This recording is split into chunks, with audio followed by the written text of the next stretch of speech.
How to quickly hack a WhatsApp account. So if you want to quickly hack a WhatsApp account, then just watch this video till the end. And before proceeding, let me tell you that this video is only for educational purposes. Don't misuse the video. Now, the very first method that hackers use to hack your WhatsApp account is known as phishing. Now, what is phishing? The hacker sends you a link through WhatsApp or any other online sources that is a phishing link. So as soon as you tap or click on that phishing link, there are some scripts at the back end of that link which will enter into your mobile or laptop, wherever you are using your WhatsApp, and your WhatsApp account gets hacked. And as soon as you click on that, the link, due to those corrupt scripts and viruses, your account gets hacked.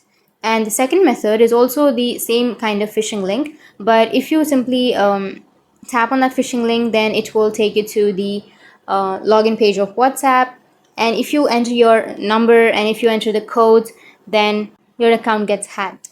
So as soon as you click on that link, your WhatsApp login page appears, right? So under your login page, if you enter the mobile number, which will ask you to enter your phone number first, and after that, entering your phone number, it promises you to hack someone else's WhatsApp account. And there are again some websites available which can create the phishing pages for hackers to hack the WhatsApp. And the third type of hacking is social media hacking. So if you go to your YouTube or any other Reels application, then it will ask you to download any third-party applications to get some privacy options on your WhatsApp, which WhatsApp don't provide you. For example, accessing someone else's WhatsApp or any other things. So it will ask you to install a third-party application, right? So if you go with the third-party application, then those are all fake. And as soon as you download the applications, your WhatsApp account will get hacked. So never install any third-party application other than WhatsApp, otherwise your own privacy or data will be insecure or can be spied by someone else.